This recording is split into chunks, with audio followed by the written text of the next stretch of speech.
Well, good morning. It's Thursday, and we're going to read from Acts 10:17 through 23.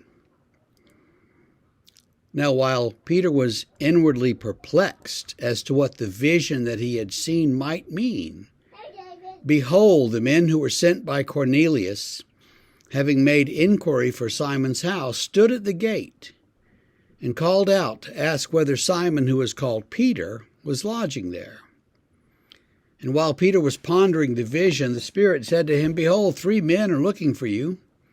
Rise and go down and accompany them without hesitation, for I have sent them.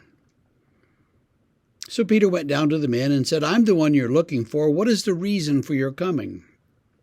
And they said, Cornelius, a centurion, an upright and God-fearing man, who is well spoken of by the whole Jewish nation, was directed by a holy angel to send for you to come to his house and to hear what you have to say.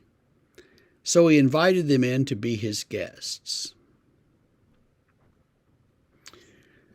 So just a little more in the story here. The men who Cornelius sent have arrived, and they're outside the gate yelling, is this where Peter lives? And the Spirit says to Peter, who's still on the roof, there are 3 men at the gate. You really need to go down and let them in. They're looking for you, and I want you to go with them. Don't hesitate. Just go with them. It's all going to be clear. And so Peter goes down and says, I'm the one. Why are you here? And they tell him. And so he lets them in, to come in, and they actually spend the night, which says something to us about ancient hospitality. He's convinced that these guys are for real. They're not crooks. They're coming they're coming on a mission from Cornelius to get Peter to come back to Cornelius' house. And so, okay, they're legitimate. Let them in. We'll let them spend the night. It means they fed them a couple of meals and who knows what. Sat up and talked. But so there's that. The ancient hospitality was much better than ours. I don't think we'd invite relative strangers who show up at the front door to spend the night, most of us.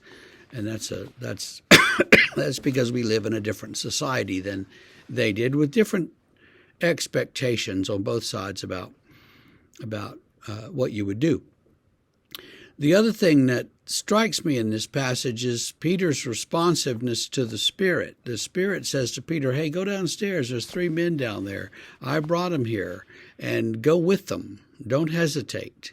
And they spend the night because it's too late in the day to get a good start, but he doesn't hesitate. He goes with them the next morning, and they go to Caesarea. So this kind of hearing, being in touch with, hearing the Spirit speak and doing what the Spirit directs you to do is fairly rare, in our time, in our day. We talk a lot about the Spirit, but we don't actually do much of what the Spirit might be telling us that we need to do. So there's something we need to think about a little bit. How can we be more responsive to the Spirit? And as a good friend of mine used to say, and you need to remember that spirit equals wind, right? Same word. He says, how do I know that it's the Spirit speaking when I have this feeling? Or how do I know that it's just not just gas? So it's either the Spirit or indigestion. Which is it? I can never tell, and there's a problem. I've found that sometimes you just have this feeling that you should do something, and if you don't do it, you find out usually the next day, oh, it's too late. Or perhaps you get this nudge from the Spirit, and you really don't know why, but you go ahead and you do it, and you've turned out later that it was a really, really good thing that you listened. And so hearing and understanding what's the Spirit and what's the other voices in our lives, that can be hard sometimes, but